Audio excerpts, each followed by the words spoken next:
Hello, Namaskar, brother and sister of India.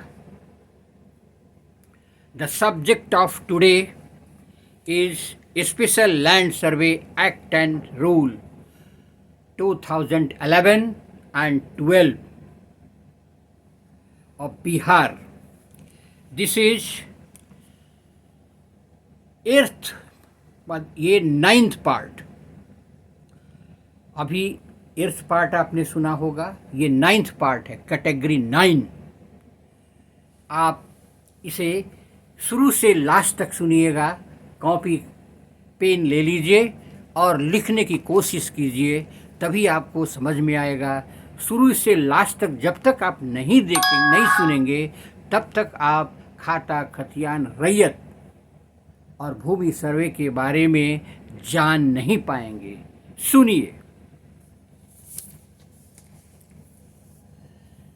प्रत्येक सर्वे office को creator of document कहते हैं, जिसमें खतियान तथा नक्शा का क्रिएशन होता है.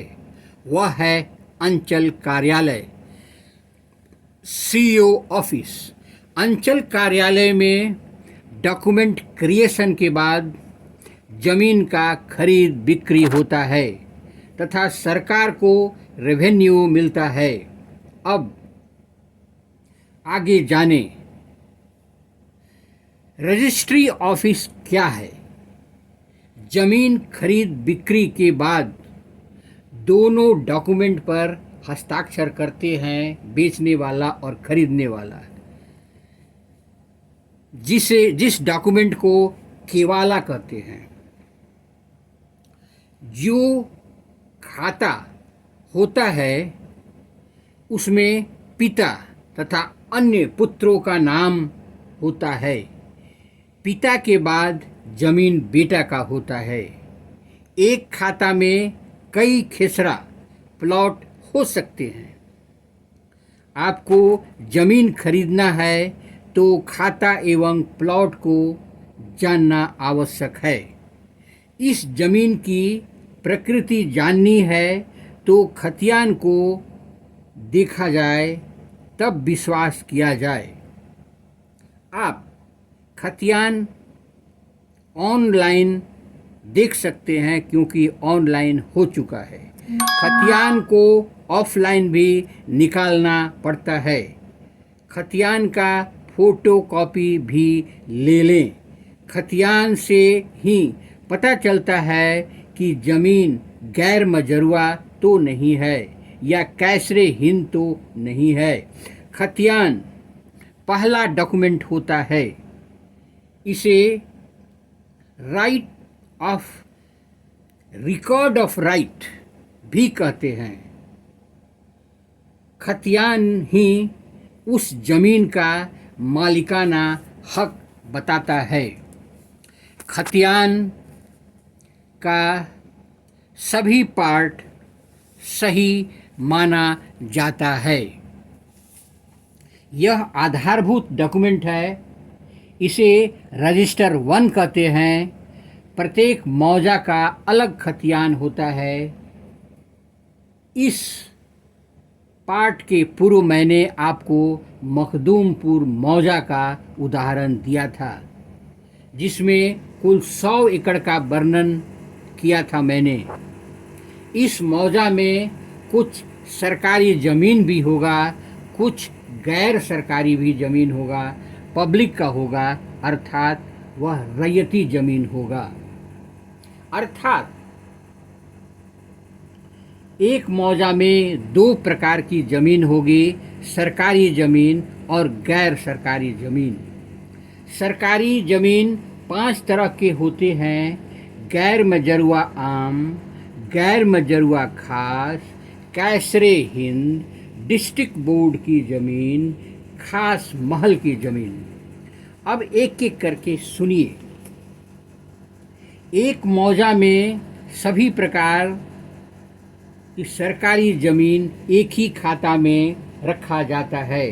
गैर मजरूआ आम, इसमें गांव का सड़क तालाब, मंदिर, बाजार, सामूहिक यूज करने हेतु जमीन, सरकारी कार्यालय, सभी गैर मजरूआ जमीन के बारे में कहा जाता है। Land are kept in one khata. इस जमीन की बंदोबस्ती नहीं होगी। राज्य सरकार चाहे तो एक भाग से दूसरे भाग में ट्रांसफर कर सकता है। दूसरा, गैर मजरूआ खास। गैर मजरूआ खास जमीन व्यक्तिगत उपयोग के लिए होगा। सरकार चाहे तो भूमिहीन को दे सकती है। 1950 में बिहार भूमि सुधार कानून बना था। 1950 के बाद सभी जमींदारों के थे। 1950 के पहले जमींदार के थे। इसे धारा 3 में वर्णन किया गया है। उस समय लैंड रेवेन्यू रजिस्टर सभी जमीन का पता चलता है।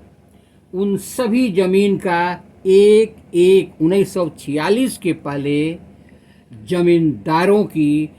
जमींदार ही बंदोबस्त करते थे। बिहार लैंड रेवेन्यू एक्ट 1950 के तहत जमींदारों को कंपेंसेशन दिया गया।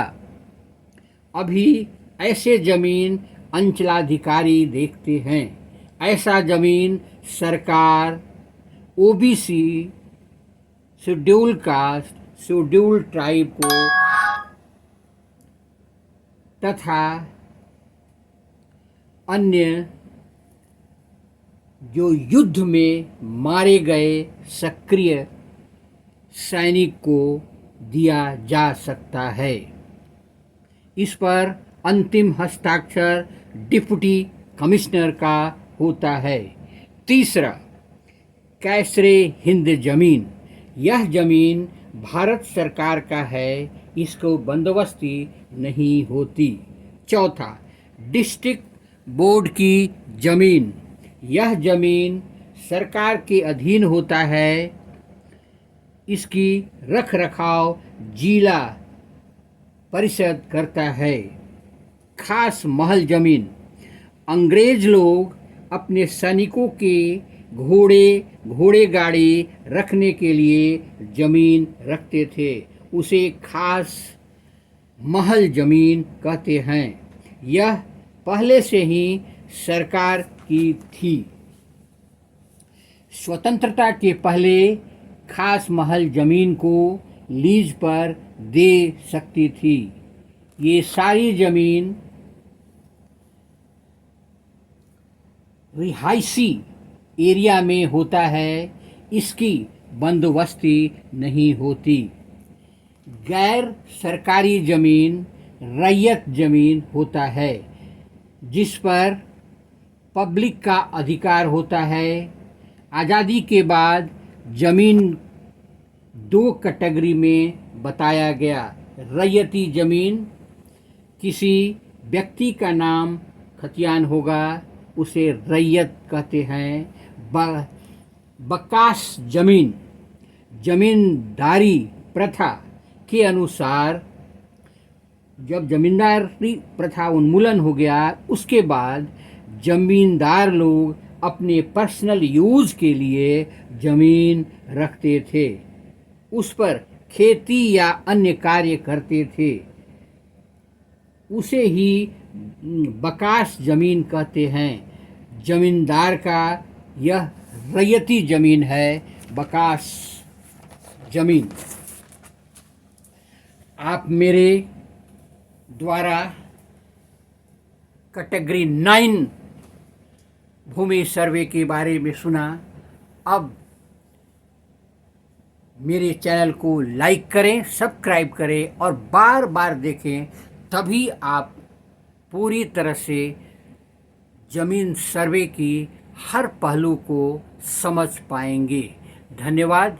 आप मेरे चैनल को लाइक करें, सब्सक्राइब करें, ताकि अगला वीडियो अपने आप तक पहुंच पाए, और नहीं तो फिर खोजना पड़ेगा आपको।